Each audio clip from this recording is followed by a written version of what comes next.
Assault frigates. Assault frigates are an advanced class of combat frigate designed around firepower and survivability. They utilize redundant systems and reinforced alloys to improve their survivability, making them capable fighters in the small hull arena.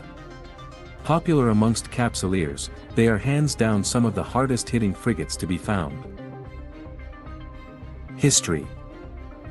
Military contractors have always endeavored to create the finest in direct combat vessels, and the frigate hull types have been no different.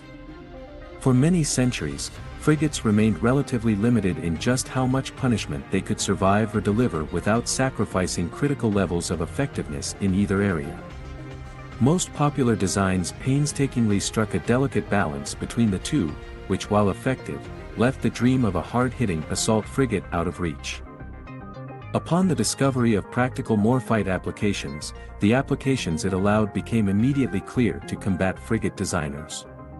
Set upon with vigor, the newly possible assault frigate was to be the direct combat answer to the fast attack interceptor. Early on, the assault frigate was designed around the hydrostatic capsule variants of existing frigates. This saved valuable development time that would otherwise be spent on making a ground-up design, and allowed for higher standards of operation that could not be achieved by a less reactive standard crew complement. The assault frigate's core design philosophy beyond the application of morfight was redundancy. Assault frigates were not just expected to survive withering punishment from much larger opponents, they were expected to thrive despite it. The end result of development was a class of vessels that could not only stand toe-to-toe with enemies twice their weight class and win, but do so despite suffering otherwise crippling damage. Assault frigates found their popular role among the recon forces of Empire navies. A smaller and more efficient fighting unit is extremely valuable in these circles, and assault frigates fit that description perfectly. Often sent in as a strike wing for special operations, a small squadron of assault frigates can do the work of a cruiser detachment faster and quietly. Where assault frigates are found, it is safe to assume the relevant power is serious about seeing their objectives through. Technology. While assault frigates are comparatively unremarkable with regards to new technology, they are perhaps the most obvious examples of what morfight alone can do to a starship design. Combined with the focus on redundancy and resilience, assault frigates end up being remarkably powerful craft. To the enemy, an assault frigate can be nearly impossible to neutralize without destroying it completely. Morfight additives are applied to significant portions of the ship including the structure, armor, power systems, and warp core casing. Larger morfight enhanced energy conduits allow for more power to be directed towards weapon systems, greatly improving the firepower of the assault frigate. The effects of the additives to defensive systems such as energy shielding and armor plating introduce significantly improved resistances to certain types of damage. Developments in warp core shielding borrowed from interceptor designs also provide assault ships with a special effectiveness in using micro-warp drives as a primary combat propulsion module, though less so than their smaller cousins. Beyond simple reinforcement, redundancy is key to the assault frigate's resilience. Individual ship systems, no matter how non-essential, are required to have backups in the case of failure. More often than not, this redundancy takes the form of two smaller half-sized systems linked together, so if one fails the system still operates, albeit at half efficiency. In other cases such as power cabling and life support, full backups are installed. Replacement parts are kept in greater supply aboard assault frigates than on equivalently sized ships, with hot swapping of damaged parts available for many critical systems. All of this takes up significant portions of internal space, most of which was formerly dedicated to crew comforts such as dining and private showering areas. It is said that the entire purpose of the assault frigate is to enshrine the weapons systems, and such statements are not far from the truth.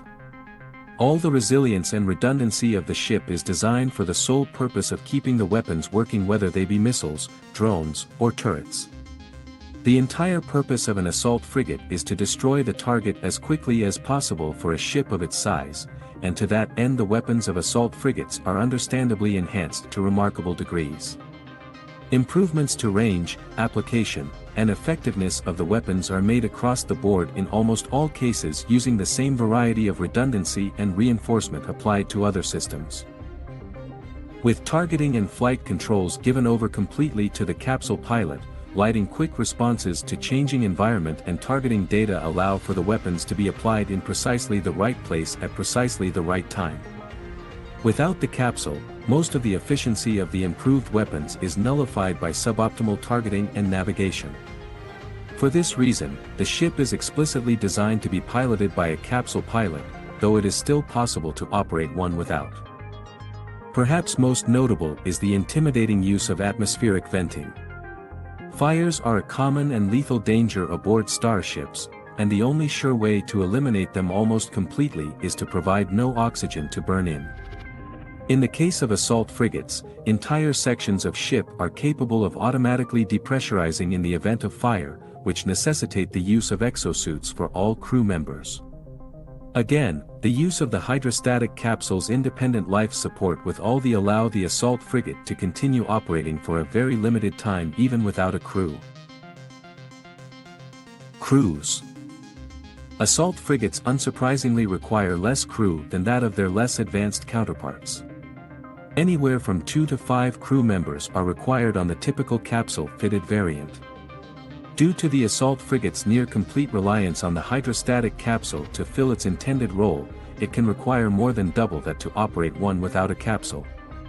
Assault frigate crews are expected to have intimate knowledge of battlefield repair techniques, and often continuously wear uncomfortable exosuits with masks so as to continue their work despite possible loss of atmosphere. Life aboard an assault frigate is comparable to life aboard a destroyer, with cramped quarters and shared beds offering little comfort. Assault frigates are military vessels through and through, designed for specific missions in mind rather than open-ended patrols. To that end, there is a lower maximum deployment time for these frigates compared to others. Crews for assault frigates are typically drawn from experienced destroyer crew pools.